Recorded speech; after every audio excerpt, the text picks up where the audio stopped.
Hello everybody, कैसे हैं आप लोग जो भी मेरे सब्सक्राइबर हैं और मुझे सब्सक्राइब करते हैं। तो मैं सभी की हृदय से आभारी हूँ। और आज तो मैं वीडियो बहुत दिनों बाद बना रही हूँ क्योंकि मेरी ना बहुत दिन से तबीयत ख़राब चल रही है। इससे लास्ट टाइम भी जब मैंने वीडियो बनाया था तो उस समय भी मेरी बहुत तबीयत ख़राब थी और कई बार इस बच्ची को मेरी वीडियो कट भी करनी पड़ी। हम लोगों को 3-4 घंटे लग गए। तो मैंने कहा कि मैं अब थोड़ा सा रेस्ट कर लेती हूँ। वैसे रेस्ट तो नहीं मिलता है, लेकिन मैंने सोचा कि वीडियो के लिए मैं कुछ दिन रेस्ट कर लेती हूँ, उसके बाद ही मैं वीडियो बनाऊँगी। और करवा चौथ के एक दिन पहले ना मेरे पैर में चोट लग गई थी, मैं स्लिप कर गई थी। तो बहुत ज़्यादा चोट लग गई थी।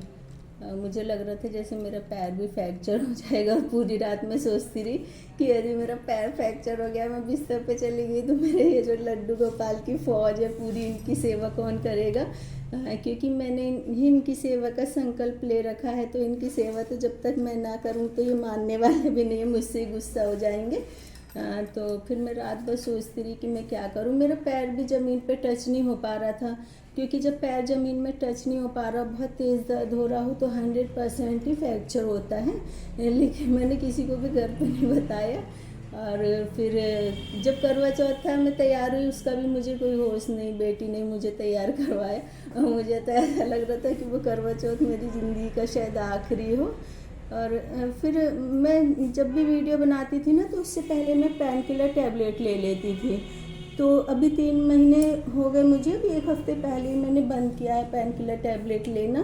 क्योंकि मैं चाहती थी कि मैं जो वीडियो बनाती हूँ, तो यदि मेरे पैर में दर्द हो रहा है तो उसकी शिकन मेरे फेस पर ना आए, मेरे फेस पर सिकन ना आए। इस वजह से मैं पेन किलर टैबलेट ले लेती थी। लेकिन अब थोड़ा सा मुझे आराम है, अब कंट्रोल कर लेती हूँ, तो इस वजह से मैंने लेना पेन किलर टैबलेट बंद कर दिया। लेकिन मेरा पैर ऐसा हो गया था जैसे कि बहुत सारे सांप ने एक साथ काट लिया हो।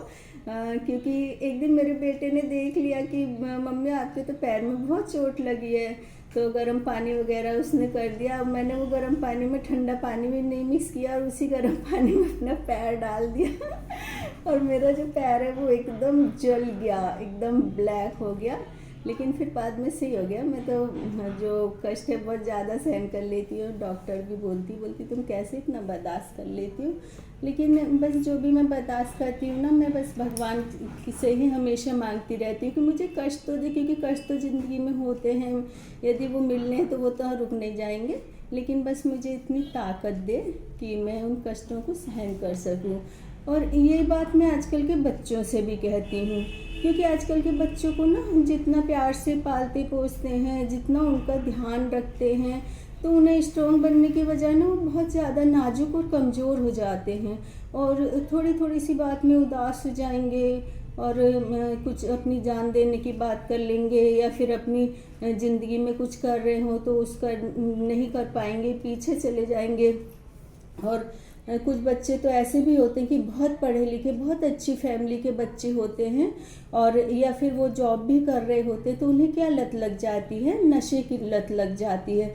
क्योंकि वो जो अपनी ज़िंदगी में ना टेंशन को बर्दाश्त नहीं कर पाते, तो आपको जो ये नशे की लत लगती है, तो इससे आपकी टेंशन का सॉल्व नहीं होता, आपकी टेंशन और ज़्यादा बढ़ती जाती है। इससे तो आपका घर परिवार भी बर्बाद हो जाता है और आप भी बेकार हो जाते हैं। और जो हम माँ बाप हैं, आप लोगों को पाल पोस करके बड़ा करते, जब आप बड़े हो जाते हो ना, तो हम लोगों के तो कंधे भी कमज़ोर हो जाते हैं, हम लोगों की सोचने समझने की शक्ति भी थोड़ा कम हो जाती है। तो हमको तो यही उम्मीद रहती है कि हमारे बच्चे आगे बढ़े, कुछ करें। लेकिन जब आप इस तरह की लत में लग जाओगे, तो क्या तो हमारा भारत आगे बढ़ेगा और क्या हम माँ बाप के लिए अच्छा होगा। तो बच्चों को ना स्ट्रॉन्ग बनना चाहिए। मैं एक बात बताऊँ, जब मेरी मम्मी की डेथ हुई थी तो मैं सिर्फ 23-24 साल की थी और मेरे 2 बच्चे थे। मेरा बेटा 4 महीने का था और बेटी भी 3 साल की। अब मुझे दोनों बच्चों को संभालना और मम्मी के दुख दर्द को समझना कि वो ख़त्म हो गई, मुझे बहुत याद आती थी। अब मैं क्या करती, उस समय मैं रोती रहती, मैं आंसू लेकर बैठ जाती, मैं कमज़ोर पड़ जाती, तो मेरे छोटे बच्चों को देखने के लिए कौन होता।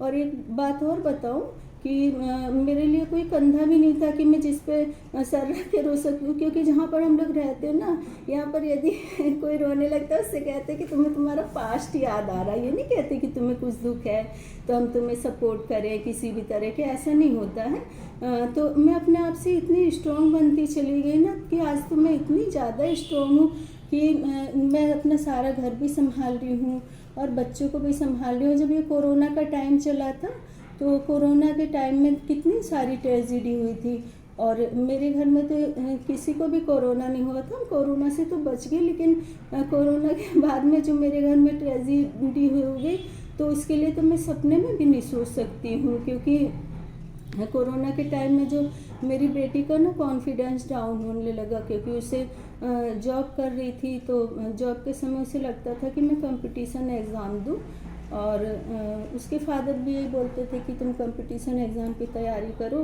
तो तुम जॉब छोड़ दो। तो मैंने कहा नहीं नहीं, कंपटीशन एग्ज़ाम की तैयारी करने के लिए जॉब मत छोड़ना, क्योंकि जॉब तो बहुत मुश्किल से मिलती है, और यदि जॉब छूट गई और कंपटीशन एग्ज़ाम की भी तुम प्रिपरेशन नहीं कर पाई तो बहुत ज़्यादा मुश्किल होगी। लेकिन मेरी बेटी के जो माइंड को इस तरह से डेवलप किया जा रहा था कि वो यही सोचने लगी कि मैं किस तरफ जाऊँ। तो वो हम लोग बैठे हुए हमारे सामने ही गई और वो जॉब से रिज़ाइन दे करके आ गई।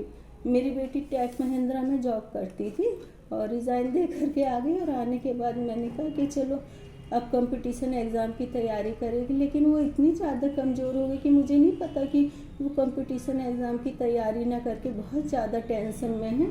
और 15-20 दिन बाद मुझे पता चला कि मेरी बेटी बैठ कर के रोती रहती थी, खाना नहीं खाती थी और बोलती थी कि मैंने तो अपनी जॉब छोड़ दी, अब मैं कैसे करूँ। फिर उसका जो हाल था ना, उसका हाल देख करके फिर मेरे हस्बैंड को भी लगा कि इतनी ज़्यादा परेशान है, फिर वो भी डाउन होते चले गए, उनका भी कॉन्फिडेंस डाउन हो गया। फिर उसका जब कॉन्फिडेंस डाउन उनका हो गया तो उसके बाद जो मेरा बेटा तो वो तो घर में सबसे छोटा है और लेकिन सबसे ज़्यादा समझदार है, लेकिन उस समय उसका भी कॉन्फिडेंस डाउन हो गया। अब 3 लोग मेरे सामने, अब मैं कैसे करूं, क्योंकि यदि कॉन्फिडेंस डाउन हो जाता है ना तो किसी डॉक्टर की दवा का असर होता है और ना किसी के समझाने का असर होता है। बस इतना रहता है कि हमें एकदम अपना जो हमारा इमोशनल सपोर्ट है वो उनके लिए चाहिए होता है। और मेरी बेटी को तो खाना खिलाना, नहलाना, उसके पास बैठना, सब करना मैं ही करती थी। और बेटी से मैंने कहा कि ये सारी बुक्स एक तरफ रख दो। मैंने सारी बुक्स उसकी एक तरफ रखवा दी और फिर मैंने उसकी कंघी वंगी करी। उसे साफ़ सफाई का भी बहुत ज़्यादा ध्यान रखते हैं और उसके सामने हमेशा महामृत्युंजय मंत्र या फिर गायत्री मंत्र या ओम नमः शिवाय का मंत्र चला करके रख देती थी। और दूसरी तरफ मेरे हस्बैंड वो इतने ज़्यादा गुस्से वाले, सब कुछ, और इतना कॉन्फिडेंस डाउन हो गया कि एकदम बच्चों की तरह करते थे। अब मुझे सिर्फ 6 महीने तक मैं 2 घंटे सोई हूँ और अपने बच्चों को भी संभालना, सबको संभालना। फिर मैं सोचती थी कि पता नहीं कैसे इस तरह से निकल पाएंगे, क्योंकि आप लोग भी देखिए कि जहाँ पर फैमिली के 3 मेंबर इस तरह से हो गए, 1 मेंबर बचा हुआ तो वो 1 मेंबर भी डाउन हो करके चला जाता है और फिर उनकी फैमिली कैसी हो जाती है ना, किसी को भी नहीं पता चलता है। क्योंकि जब कॉन्फिडेंस डाउन होता है तो इंसान किसी से मिलता जुलता नहीं है, उसे किसी से बात करना भी नहीं अच्छा लगता है, असामाजिक सा हो जाता है और फिर वो कब क्या कर ले कोई नहीं पता चलता। और फिर एक बात और थी कि इतना सब कुछ होने के बाद जब मैं बाजार जाऊँ सब्जी लेने या मेरे घर कोई आए तो मुझे झूठी वाली स्माइल करना, क्योंकि यदि किसी के सामने परेशान हो जाओ और हमारे माथे पे सिकन दिखे तो उन्हें ऐसा लगता है कि जैसे कि हमारा ही कोई अपराध है, हमने कुछ गलत काम कर दिया। तो इन सब से भी मुझे बचना था। तो फिर मैंने धीरे धीरे करके अपने सारे परिवार को संभाला और ईश्वर की कृपा से मेरा जो सारा परिवार है जिस सिचुएशन से गुजरा था 6 महीने में सिचुएशन से बाहर आ गया। तो अब तो मेरे हस्बैंड भी बोलते हैं कि बच्चों से कि तुम्हारी मम्मी जैसी तो हिम्मत वाली कोई भी नहीं हो सकती है जिसने कि 6 महीने तक सिर्फ 2 घंटे सो करके और 3 मेंबर्स को संभाला। तो मैं यही कहती हूँ कि देखो हमारे बच्चे इतने बड़े हो गए तो हमारी तो उम्र इतनी हो जाती है और आप लोग जब यंग रहते हैं, आपकी पढ़ने लिखने की उम्र होती है, तो आप लोगों के भी ना पढ़ने लिखने की उम्र में कॉन्फिडेंस होना चाहिए। कई लोग क्या करते बच्चे कि चाय कॉफ़ी पीते या एनर्जी ड्रिंक ले आते हैं, तो क्योंकि एनर्जी के लिए कि हमें पढ़ाई करना, ये सब से कंट्रोल नहीं होता। कंट्रोल वाला जो पावर होता है ना, वो आपके अंदर ही होता है। जैसे कि आपको नींद आ रही हो, आप थक गए हो, तो आप उस पर विजय पाए। तो उस पर विजय पाने के लिए क्या करें आप यदि कुछ पढ़ाई कर रहे हो या फिर कुछ नोट्स बना रहे हैं, आप कंटिन्यू उसको बनाते चले जाओ। नींद कितनी देर हावी रहेगी, एक नए टाइम तो वो नींद आपसे दूर ही भाग जाएगी। क्योंकि मेरा खुद का ही तजुर्बा है, जब मैंने LLB की थी तो मुझे बिल्कुल भी नहीं टाइम मिलता था पढ़ने के लिए, और जब मुझे टाइम मिलता था मैं थक इतना जाती थी कि मुझे नींद आने लगती थी। लेकिन उस वक्त मैं नींद पे इतना कंट्रोल कर लेती थी कि आधे घंटे में मेरी नींद भाग जाती थी, और फिर मैं पूरे पावर के साथ पढ़ाई करती थी। इस तरह से मैंने LLB की अभी मुझे 12-13 साल हो गए हैं। मेरे बच्चे उस समय बहुत ज़्यादा छोटे थे। तो मैं सबसे यही कहती हूँ बच्चों से कि ना अपना कॉन्फिडेंस बना करके रखना चाहिए। और जब मैं यहाँ पर आई हूँ ना, तो मैं इसलिए नहीं आई हूँ कि मैं जो किचन में सिर्फ कुकिंग करूँगी, तो मैं अपने जो वीडियो है वो कुकिंग का बनाऊँगी, कुकिंग के बारे में बताऊँगी।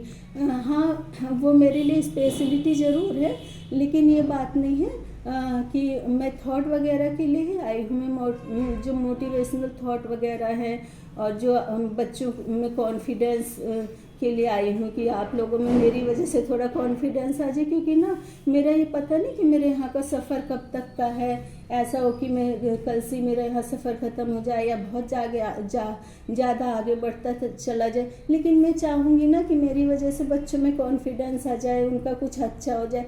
तो मेरे ना इस चैनल पे आने की जो मेरी कीमत है ना, वो मेरे लिए पूरी वसूल हो जाएगी। क्योंकि मैं ना बहुत अच्छी सोच की हूँ। मेरे अंदर बिल्कुल ना लालच है, ना कोई स्वार्थ है कि मेरे बहुत सारे सब्सक्राइबर बढ़ जाए या मैं बहुत फेमस हो जाऊँ या कुछ।